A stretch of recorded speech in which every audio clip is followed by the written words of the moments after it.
Iman itu kan tidak cukup perkataan, tapi juga ada action. Action. Itu di situ sosial.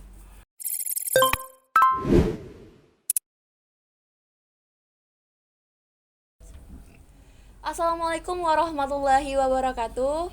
Halo semuanya, selamat datang di podcast DKTV, TV Masa Depan Dakwah dan Komunikasi. Bersama Dila, di episode kali ini kita kedatangan seorang guru besar yang menginspirasi, memiliki banyak pengalaman serta ilmu, yaitu Profesor Dr. Tamrin Kamal MS.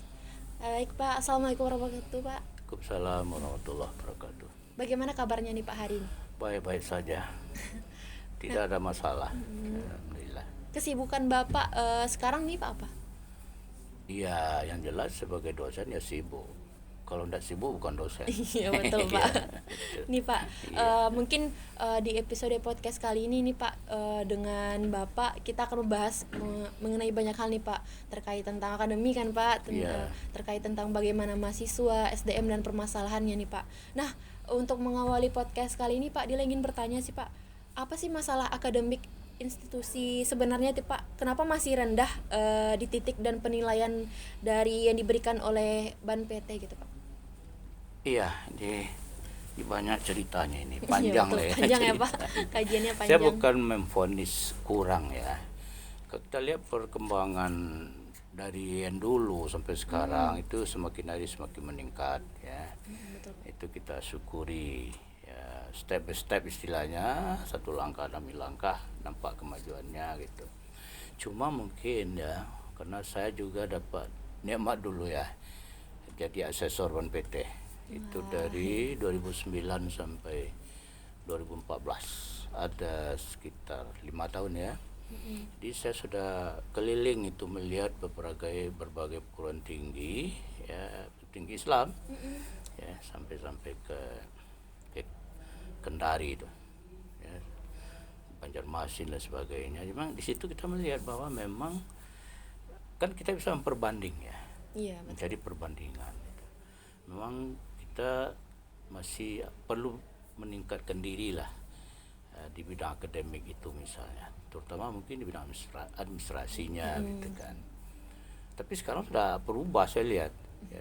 Saya kan sudah lama nih di asesor nih. 2014 sampai sekarang udah berapa tahun tuh? Ya, sudah 8 tahun ya. Tidak ikut lagi. Tapi dari perkembangan terakhir memang dulu saya dilibatkan di LPM ya, dalam rangka akreditasi prodi internal. Jadi coba memberikan masukan ke berbagai prodi internal di UIN di waktu itu, tapi belakangan saya mohon diri gitu ya, karena sudah repot juga itu ya.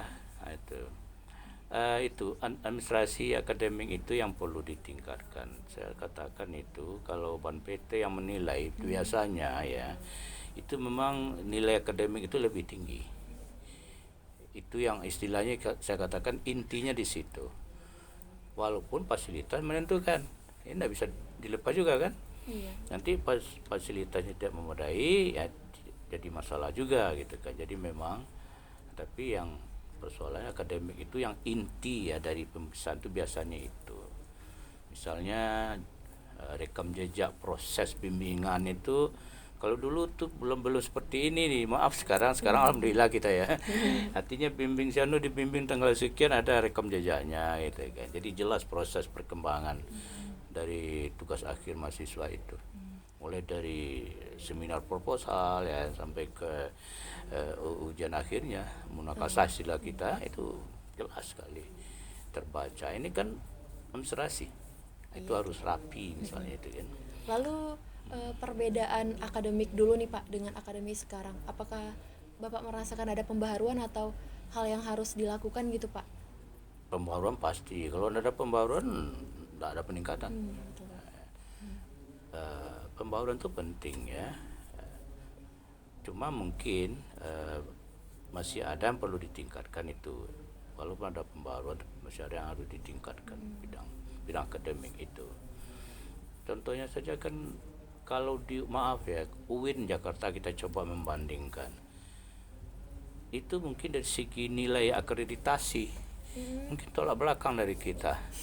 Maksudnya begini, kalau di sana mencari B susah nilainya. Tapi di kita Mudah. mencari A yang susah. Itu kan Susah. beda ya. Yang Ada mudah, belak Pak. belakang. Itu kan itu memang didukung oleh fasilitas yang luar biasa, memang memadai sekali kan, kena bantuan IDB ya, Bang.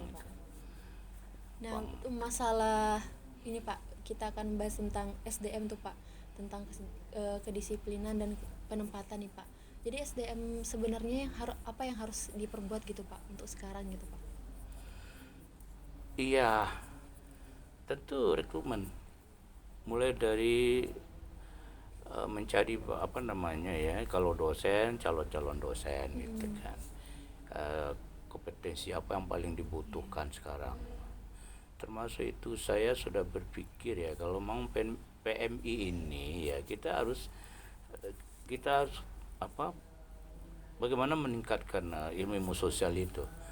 Kalau tidak ada tahu saya ada ke PMI ya. Tapi kalau masih dari apa, ilmu agama, bukan berarti kita melemahkan ilmu agama, tapi ilmu agama itu kalau bisa ditunjang oleh kemampuan ilmu sosialnya. SDM kan berkaitan dengan akademik kan Pak, tentu kan sumber daya manusia gitu Pak, tentu memiliki keterkaitan gitu kan Pak, pastinya. Antara apa itu? Persiapannya gitu Pak, seperti menjadi seorang dosen, menjadi mahasiswa nantinya setelah lulus gitu Pak. Iya, itu memang iya, kalau kita lihat sekarang memang dari segi input juga persoalan. Dari segi input juga persoalan. Karena maaf, yang masuk UIN itu sekarang sebagian besar dari umum ya. Iya betul Pak. Nah ya, dari mahasiswa. ini persoalannya juga nanti datang dosen ilmu tafsir, hadis, itu kan mulai agak ini kan.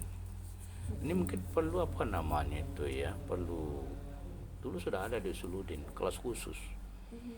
Mereka yang dari umum itu dikasih lagi ini semacam pemahaman ya, sehingga dia tidak bisa masuk ke dalam ruang-ruang ilmu keagamaan seperti ilmu tafsir, ilmu hadis gitu. Tapi kalau yang dari umum betul kan masuk ke situ kan grogi dia. Enggak pernah karena nggak ada basic kan. Nggak ada basic memang ya. Ini perlu. Kalau tidak ya berarti ya asal lulus saja gitu kan, tapi di ilmu enggak dapat. Jadi ini jadi persoalan juga sebetulnya ya. Malah dulu di waktu membicarakan UIN ini ya, dari YIN saya ikut tuh di Sudirman waktu itu, di aula pasca sana itu. Masih ada itu yang senior dari saya, ada juga Pak Prof Amir Syarifuddin yang sudah pensiun kan. Itu dia, saya sebetulnya keberatan jadi UIN, maaf saja. Karena dari UIN itu nanti akan masuklah fakultas yang ilmu umum. Apa yang membuat Bapak keberatan gitu Pak? Keberatannya di waktu itu tadi itu. Jadi akan terseraplah mahasiswa-mahasiswa yang memang banyak yang dari umum dan basic agamanya, maaf ya, ilmu agama bukan agama, basic agamanya tidak memadai. Akhirnya naik ambung, apalagi masuk Suludin, masuk syariah. Tapi kalau masuk dakwah masih ini, karena masih agak longgar ininya, ilmu keagamaan itu.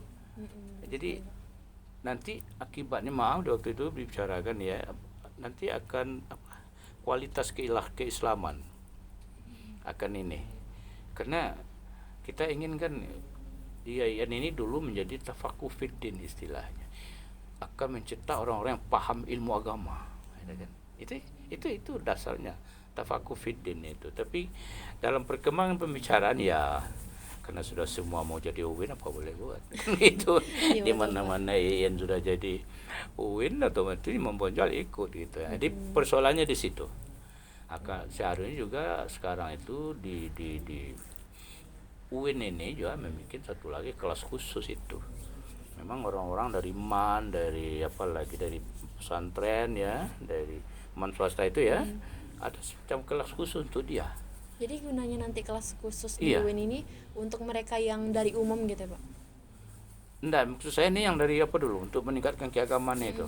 Jadi tidak apa, ini kan persoalannya gini kan, karena dicampur peningkatan ini. Kecuali kalau nanti ada fakultas sains dan teknologi itu lain ya, itu jelas ya, tidak masalah.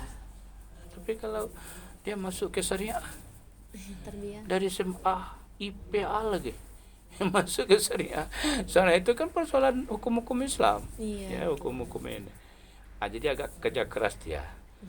Syukur-syukur dia bisa mampu gitu, alhamdulillah ya. Iya, betul. Tapi ini berarti dosen juga agak kerja keras itu.